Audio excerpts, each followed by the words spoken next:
പ്രിയമുള്ള സഹോദരങ്ങളെ, സഹപ്രവർത്തകരെ, SC ഡെവലപ്മെൻറ്റ് സബ്ജക്റ്റിൻ്റെ പ്രിയപ്പെട്ട പ്രസിഡന്റ്,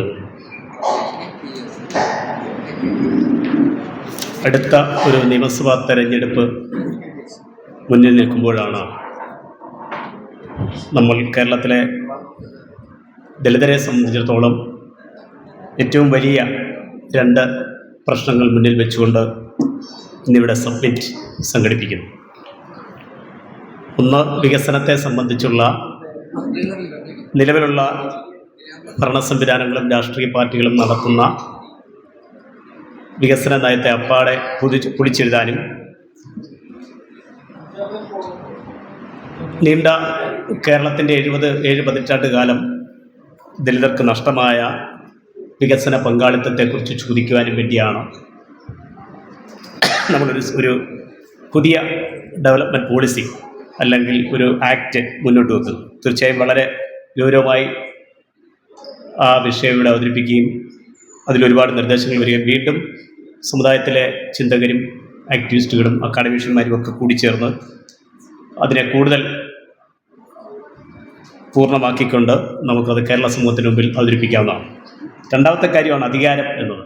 തീർച്ചയായിട്ടും വികസനത്തിലെ പങ്കാളിത്തം നിൻ്റെ 7 പതിറ്റാണ്ട് ഇല്ലാതിരിക്കുന്നത് എനിക്ക് മുമ്പ് സംസാരിച്ച അനിരുദ്ധൻ സാർ സൂചിപ്പിച്ചതുപോലെ അത് ഒരു പങ്കാളിത്തത്തിൻ്റെ കൂടി പ്രശ്നമാണ്. നമ്മുടെ കേരളത്തിൻ്റെ അധികാര ഘടനയിൽ നിലവിലുള്ള സംവരണ മാനദണ്ഡ പ്രകാരമുള്ള പ്രാതിനിധ്യം അല്ലാതെ കേരളത്തിൽ ഒരിക്കൽ പോലും നമുക്ക് അതിൽ കൂടുതൽ പ്രാതിനിധ്യം കിട്ടിയിട്ടില്ല എന്നുള്ളതാണ് വസ്തുത. അപ്പോൾ വികസനത്തെയും ആ വികസനം കിട്ടണമെങ്കിൽ അധികാര പങ്കാളിത്തവും ഉണ്ടാകണം എന്ന് പറയുന്ന ഒരാശയത്തെ നമ്മുടെ ഒരു പ്രവർത്തന കാലത്തെ ഒരു 4 പതിറ്റാണ്ട് അല്ല അര നൂറ്റാണ്ട് പിന്നിടുമ്പോൾ ഇപ്പോൾ മുന്നിൽ വെച്ചുകൊണ്ട് ദളിത് പ്രസ്ഥാനങ്ങളുടെ കൂട്ടായ്മ എന്ന നിലയിൽ ഒരു അംബേദ്കറൈറ്റ് രാഷ്ട്രീയത്തിൻ്റെ ഏറ്റവും പ്രധാനപ്പെട്ട കാതൽ എന്ന നിലയിൽ മുന്നോട്ട് വെക്കുന്നതാണ് ഈ സമ്മേളനത്തിൻ്റെ ഏറ്റവും പ്രധാനപ്പെട്ട ഒരു ദൗത്യം എന്ന് ഞാൻ വിശ്വസിക്കുന്നു. 2 കാര്യങ്ങളാണ് രാഷ്ട്രീയത്തെക്കുറിച്ച് പറയാം. ഞാനിങ്ങനെ ഒരു രാഷ്ട്രീയക്കാരനാകാൻ വേണ്ടി ഇങ്ങനെ പരിവർത്തിപ്പിച്ചുകൊണ്ടിരിക്കുന്ന ഒരു സമയമാണ്. നീണ്ടകാലം ഒരു ദളിത് പ്രസ്ഥാനത്തിൻ്റെ ഭാഗമായി അതിൻ്റെ ഭാരവാഹി KDPയുടെ ഉന്നതാധികാര സമിതിയിലൊക്കെ ഇപ്പോഴും പ്രവർത്തിക്കുകയും നീണ്ടകാലം അതിൻ്റെ മുൻനിര പ്രവർത്തകനായി അംബേദ്കർ സാറിനോടൊപ്പം നിലകൊള്ളുകയും അതിൻ്റെ ഭാരവാഹിയായിട്ടൊക്കെ പ്രവർത്തിച്ച ഒരാളാണ്. എൻ്റെ ഒരു ഓർമ്മയിൽ ഇങ്ങോട്ടുള്ള രാഷ്ട്രീയ അനുഭവങ്ങളോടൊപ്പം ഞാൻ പെട്ടെന്ന് തന്നെ അവസാനിപ്പിക്കും. കേരളത്തിൽ എപ്പോഴെങ്കിലും കേരളത്തിലെ ദളിതരുടെ അധികാരം അല്ലെ അവർക്ക് പങ്കാളിത്തം കൊടുക്കണമെന്ന് കേരളത്തിലെ ഏതെങ്കിലും ഒരു മുന്നണി അതിൻ്റെ തെരഞ്ഞെടുപ്പ് രാഷ്ട്രീയ അജണ്ടയിൽ ഉൾപ്പെടുത്തിയിട്ടുണ്ടോ എന്നുള്ളത് നമ്മളൊന്ന് ആലോചിക്കണം. എൻ്റെ ഓർമ്മയുള്ള ഒരു 80-90കൾക്ക് ശേഷം അങ്ങനെയൊന്നും ഉണ്ടായിട്ടേ ഇല്ല. അതിന് മുമ്പുള്ള നമുക്കറിയാം, മുതിർന്നവർ ഇവിടെ ഉണ്ട്. അതിനൊരു കാരണം ദളിത് പ്രസ്ഥാനങ്ങൾ എന്ന നിലയിൽ നമ്മൾ കേരള സമൂഹത്തിൽ ഒരുപാട് ദൗത്യം നിർവഹിക്കുന്നവരാണ്. ദളിത് അജണ്ടയിലേക്ക് അവരുടെ ഒരു സാമൂഹ്യ പ്രതിബദ്ധത നമ്മൾ വളർത്തിയെടുത്തു. അംബേദ്കറിസം പ്രചരിപ്പിച്ചു. ഇപ്പോൾ കാണുന്ന ഉയർന്ന തോതിലുള്ള ഒരു സാമുദായികത തീർച്ചയായിട്ടും നമ്മുടെ ദളിത് പ്രസ്ഥാനത്തിൻ്റെ ഒരു കരുത്താണ്. അതുണ്ടാക്കിയതിൽ ഒരുപാട് ദളിത് പ്രവർത്തകർ ത്യാഗം ചെയ്തുണ്ടാക്കിയെടുത്ത ഒരു കരുത്താണ്. പക്ഷേ BSP ഒഴികെ പൊളിറ്റിക്കലി കേരള സമൂഹത്തിൽ നമ്മൾ എങ്ങനെയാണ് നിലകൊള്ളുന്നത്? കേരളത്തിൽ ഏതെങ്കിലും ഇപ്പോൾ ഒരു ഭരണ പ്രതിസന്ധി ഉണ്ടാകുന്നൊരു സമയം, തീർച്ചയായും കേരളത്തിലെ ഒരു ഭരണ പ്രതിസന്ധിയല്ല, ഒരു ഭരണവിരുദ്ധ വികാരത്തെ മുന്നിൽ വെച്ചുകൊണ്ടാണ് കേരള രാഷ്ട്രീയം മുന്നോട്ട് പോകുന്നത്. ബഹുമാന്യായ CK ജാനുവിനെ UDFൽ അംഗത്വം കൊടുത്തു, അല്ലെങ്കിൽ അംഗത്വമല്ലല്ലോ അതിൻ്റെ ഒരു പേര് പറഞ്ഞ എന്താ കേട്ടില്ല? അത് എനിക്ക് അറിയാത്തതുകൊണ്ടല്ല ചോദിച്ചത്. നിങ്ങൾ കേട്ടുണ്ടോ അങ്ങനെ ഒരു വാക്ക്? ഒരു അസോസിയേറ്റ് ആക്കാൻ അവർ തീരുമാനിച്ചു. തീർച്ചയായും നല്ല കാര്യമാണ്. ആ സ്പേസിനെ നമ്മൾ തീർച്ചയായും പിന്തുണയ്ക്കുന്നു. പക്ഷേ നമ്മളല്ലാത്ത എല്ലാ സമുദായങ്ങൾക്കും കേരളത്തിൽ അധികാരം മാറി കേരളത്തിൽ ഒരു മുന്നണിക്കും രാഷ്ട്രീയമായ സത്യസന്ധതയില്ല. കേരളത്തിലെ ഇടത് മുന്നണിയിലിരിക്കുന്ന ഇപ്പോഴത്തെ ഏറ്റവും പ്രധാനപ്പെട്ട പാർട്ടി തനി പിന്തിരിപ്പൻ വലതുപക്ഷ പാർട്ടിയാണ് കേരള കോൺഗ്രസ്. അവർക്ക് എങ്ങനെയാണ് ഇടതുപക്ഷമായിരിക്കാൻ പറ്റുക?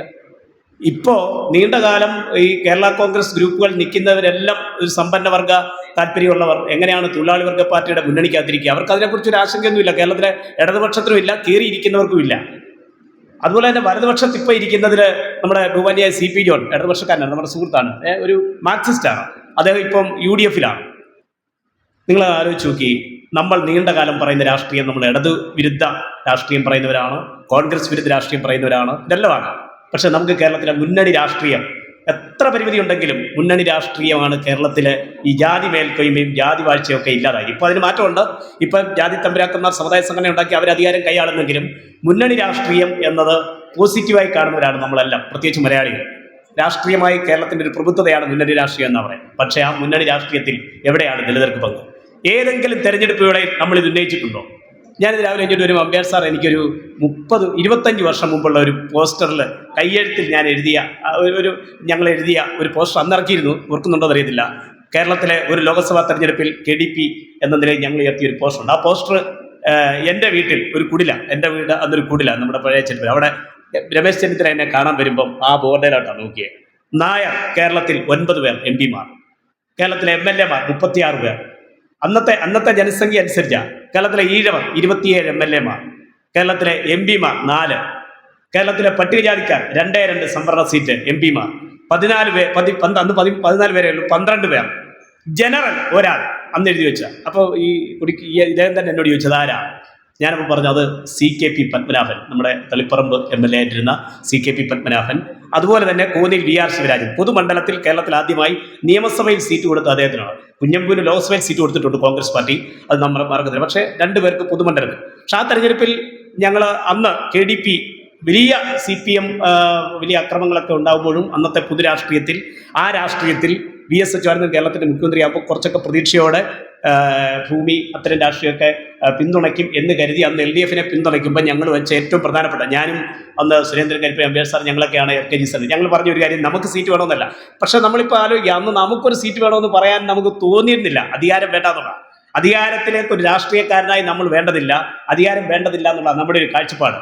അപ്പോൾ അന്ന് ഞങ്ങൾ പറഞ്ഞത്, നിങ്ങൾ പൊതുമണ്ഡലത്തിൽ, നമ്മൾ അന്ന് LDF-നോട് പറഞ്ഞ പൊതുമണ്ഡലത്തിൽ നിങ്ങൾക്ക് സീറ്റ് പ്രഖ്യാപിക്കാൻ പറ്റുമെങ്കിൽ, അങ്ങനെ ഞങ്ങളോട് എഴുതി കൊടുത്ത പേരാണ്. നമ്മൾ പോലുമല്ല, പല കാരണങ്ങളാലാണ് അവരുടെ സീറ്റ് കിട്ടിയെങ്കിലും ഈ കോന്നിയിലെ VR ശിവരാജിൻ്റെ പേര് നമ്മളോട് എഴുതി കൊടുത്തതാണ്.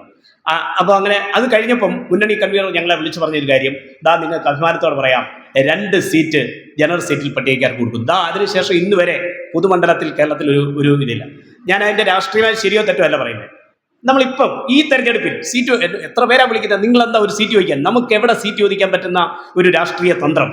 നമുക്ക് എവിടെയാണ് കേരളത്തിലെ UDF-നോടോ LDF-നോടോ സീറ്റ് ചോദിക്കാൻ പറ്റുന്ന? ജാനുവിൻ്റെ ഒരു പ്രത്യേക കേസാണ്. അതൊരു ജാനു തന്നെ മുൻകൈ എടുത്ത് ചർച്ച നടത്തിക്കൊണ്ടുവന്ന ജാനു അതിൽ വിജയിച്ചിരിക്കുന്നു.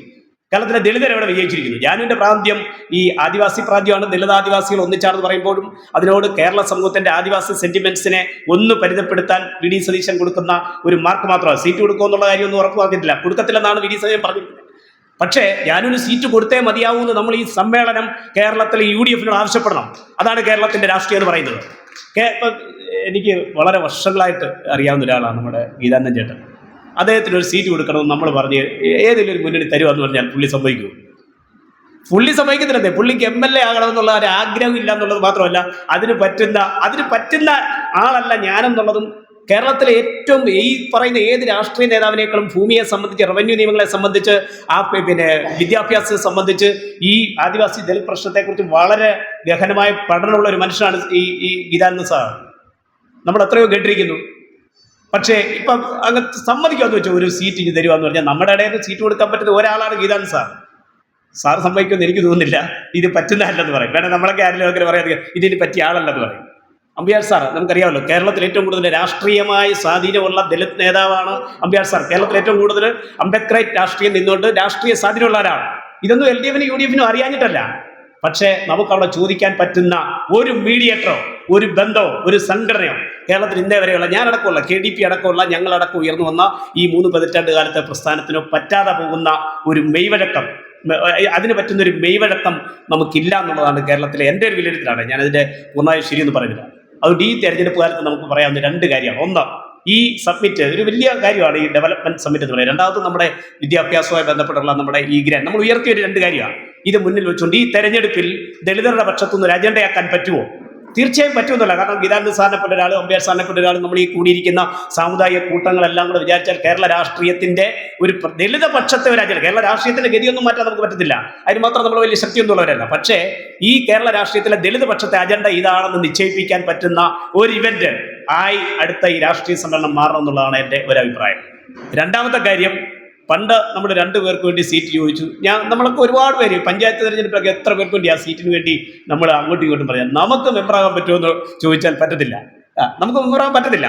പക്ഷേ ഈ നിയമസഭാ തെരഞ്ഞെടുപ്പിൽ ഈ ADF എന്ന് പറയുന്ന മുന്നണിക്ക് ഇപ്പോൾ ഒരു സാമുദായിക അനുഭവമാണ്, ഒരു അർദ്ധരാഷ്ട്രീയ സ്വഭാവം ഉണ്ടെന്ന് നമ്മൾ ഉള്ളിൽ മനസ്സിലാക്കണം. അതുകൊണ്ട് ഒരു പൊളിറ്റിക്കൽ പാർട്ടി അല്ലെങ്കിലും ഈ രാഷ്ട്രീയ സമ്മേളനത്തിൽ ഏറ്റവും കുറഞ്ഞത് നമുക്കൊരു 2 സീറ്റെങ്കിലും ഏത് മുന്നണിയാണെങ്കിലും UDF ആയിരുന്നെങ്കിൽ UDF നമ്മൾ പിന്തുണയ്ക്കുക, അൺകണ്ടീഷണൽ പറഞ്ഞിട്ട്. LDF ആയിരുന്നെങ്കിൽ 2 കൂട്ടർക്കും കൊടുക്കുക, നമ്മുടെ ബയോഡേറ്റ വെക്കുക, നമ്മുടെ ആൾക്കാരുടെ നേതൃത്വത്തിന്റെ കഴിവും ശേഷിയും നമ്മുടെ സ്ട്രെങ്തും ഒക്കെയുള്ള മണ്ഡലങ്ങളെ തിരഞ്ഞെടുക്കുക. ആ മണ്ഡലങ്ങളിൽ ഇവരെ സ്ഥാനാർത്ഥിയാക്കുമെന്ന് പറയുക. ശ്രീജിത്ത് P. ശശികുടുണ്ട്, നമുക്ക് ഇഷ്ടം പോലെ ഇത്രയും പേരുണ്ട്. ഇവരാരും എനിക്ക് തോന്നുന്നില്ല സോഷ്യൽ മീഡിയയിൽ രാഷ്ട്രീയം പറയുന്നത്. എല്ലാവരും അവരവരുടെ ഫോട്ടോ ഒക്കെ ആയിട്ട് ഇങ്ങനെ അർമാദിക്കുന്നെങ്കിലും നമുക്ക് നമ്മുടെ ഇത്രയും പേര് കൂടി ഇരിക്കുന്നവർ മുഴുവൻ സോഷ്യൽ മീഡിയയിൽ ഒരു സംഗീതാനന്ദ സാറിന്റെ ഫോട്ടോ വരട്ടെ, സീറ്റ് കൊടുക്കണമെന്ന് പറയുക, അംബിജർ സാറിന്റെ ഫോട്ടോ വരട്ടെ, സീറ്റ് കൊടുക്കണമെന്ന് പറയുക. അങ്ങനെ കേരള രാഷ്ട്രീയത്തിന്റെ ഈ തെരഞ്ഞെടുപ്പിൽ 7 പതിറ്റാണ്ട് പിന്നിടുമ്പോൾ കേരളത്തിൽ അധികാരത്തിൽ പങ്കില്ലാതെ അധികാരത്തിൽ മാറ്റി നിർത്തപ്പെടുന്ന ഒരു സമുദായം എന്നുള്ള നിലയിൽ ഈ തെരഞ്ഞെടുപ്പ് രാഷ്ട്രീയത്തിൽ ഏറ്റവും പ്രധാനം അധികാരത്തിൽ പങ്കില്ലാത്ത അധികാരം ഇതുവരെ ഏതെങ്കിലും ഒരു വിഭാഗത്തിന് അധികാരം നിഷേധിച്ചിട്ടുണ്ടെങ്കിൽ മുന്നണി രാഷ്ട്രീയത്തിന്റെ, പ്രാദേശിക രാഷ്ട്രീയത്തിന്റെയും ജാതി രാഷ്ട്രീയത്തിന്റെയൊക്കെ പേരിൽ കേരളത്തിന്റെ ഇടത് വലത് മുന്നണികളുടെ ഈ വിവേചനത്തിനെതിരായിട്ടുള്ള ഒരു പ്രതിഷേധമായി, നമുക്കൊരു മഹാപ്രതിഷേധമായി വളർന്നാൽ എൻ്റെ ഒരു തോന്നൽ. കേരള രാഷ്ട്രീയം നിരീക്ഷിക്കുന്നവരുണ്ട്. ഇപ്പം ജാനുവിനെ UDF പിന്തുണച്ചപ്പോൾ ഇന്നൊരു പത്രവാർത്തയാണ്, ശരിയാവോ തെറ്റൊന്നും അറിയത്തില്ല, LDFിനകത്ത് ഒരു പ്രതിസന്ധി കിടപ്പുണ്ട്. കാരണം ഒരു ദളിത് പക്ഷത്തെ ഏറ്റെടുക്കാൻ പറ്റുമോ എന്നുള്ള. അവർ ചിലപ്പം ഇന്ന് പേര് കൊടുത്തേക്കുന്ന രാമോദരൻ സാറിന് സീറ്റ് കൊടുക്കാൻ പറ്റുമോ, രാമേന്ദ്ര മുല്ലശ്ശേരിക്ക് സീറ്റ് കൊടുക്കാൻ പറ്റുമോ എന്നൊക്കെയുള്ള നല്ല കാര്യം, അവർക്ക് സീറ്റ് കിട്ടട്ടെ. പക്ഷേ ആ ദളിത് പക്ഷം ഒരു ക്രിയേറ്റീവായ അംബേദ്കർ അജണ്ടയുള്ള ഒരു ഡെവലപ്മെന്റ് പോളിസിയുള്ള, മുംബൈയുടെ അനിരുദ്ധൻ സാർ പറഞ്ഞ പോലെ നിയമസഭയിൽ ചെന്നാൽ നമുക്ക് വേണ്ടി ക്രിയേറ്റീവായി കാര്യങ്ങൾ, ഇപ്പോഴും അവിടെ കാര്യം പറയാൻ VC വിശ്വനാഥും ബലറാമും ഒക്കെ ഉള്ളൂ. ബാക്കി 14 എണ്ണത്തിനും ഈ സമുദായത്തിന്റെ പ്രശ്നങ്ങൾ അറിയുന്നില്ല എന്ന് പറയുമ്പോൾ എത്രമാത്രം ഗതികേടിലാണ് നമ്മുടെ സമൂഹം എന്ന് ആലോചിക്കുക. അതുകൊണ്ട് ആ നിലയിൽ നമുക്ക് രാഷ്ട്രീയ പങ്കാളിത്തത്തിന് വേണ്ടിയുള്ള തന്ത്രപരമായ സമീപനം, അതിനുള്ള ഒരു മെയ്വഴക്കം, നമ്മുടെ അന്ധമായ ഒരു കോൺഗ്രസ് വിരോധവും, ഞാനതിനെ ഇപ്പോൾ ഒരു ഭരണവിരുദ്ധ വികാരം ഉള്ളതുകൊണ്ട് നമുക്ക് UDF ആയ കുഴപ്പമില്ലെന്നൊക്കെ ചിന്തിക്കുന്ന നമ്മുടെ ഒരു മനോഭാവമുണ്ട്. അതിനെ ഞാൻ അംഗീകരിക്കുമ്പോൾ തന്നെ അങ്ങനെ എനിക്ക് തോന്നുന്നില്ല അടുത്ത UDF വന്നാൽ കേരളത്തിലെ ദളിതരുടെ പ്രശ്നം പരിഹരിക്കുന്നത് എനിക്കൊരു ധാരണയില്ല. അതിനപ്പുറത്ത് അതിനൊരു അജണ്ട ഉണ്ടാകത്തില്ല. പക്ഷേ നമ്മൾ ആ അജണ്ടയിൽ ഉൾപ്പെടുത്തണം. അതുപോലെ കേരളത്തിലെ LDF ഒരു ഈഴവ നായർ ഈ ന്യൂനപക്ഷങ്ങളുടെയും കൂടെ കോമ്പിനേഷൻ അല്ലാതെ വേറെ ഒരു പൊളിറ്റിക്സും ഇല്ലായിരുന്നു. പക്ഷേ അവിടെ നമ്മുടെ ഈ ദളിത് അജണ്ട മുന്നിൽ വെച്ചുകൊണ്ടുള്ള ഒരു അംബേദ്കറേറ്റ് രാഷ്ട്രീയം പറഞ്ഞാൽ നമ്മുടെ ഈ തലമുറ, നമ്മളെല്ലാം 50 വയസ്സ് കഴിഞ്ഞു, ഇതാഞ്ചനൊക്കെ 75 ആയെന്ന് തോന്നുന്നു, ഇല്ല 71 വയസ്സായെന്ന് തോന്നുന്നു, അമ്പ്യാർ സാറൊക്കെ 60ലേക്ക് പോകുന്നു. ഈ തലമുറയിൽ ഈ കാലത്ത്, നമ്മുടെ ഈ ജീവിതകാലത്ത് നമ്മളിൽപ്പെട്ട നേതാക്കളെ കേരള നിയമസഭയുടെ മുമ്പിൽ എത്തിക്കാൻ കഴിയുന്നു. അതിനുവേണ്ടിയുള്ള രാഷ്ട്രീയ പുറപ്പാടിന് നമ്മുടെ ഈ രാഷ്ട്രീയ സമ്മേളനം ഈ പ്രമേയമാകട്ടെ എന്ന് മാത്രം പറഞ്ഞുകൊണ്ട് ഞാൻ എൻ്റെ വാക്കുകൾ അവസാനിപ്പിക്കുന്നു.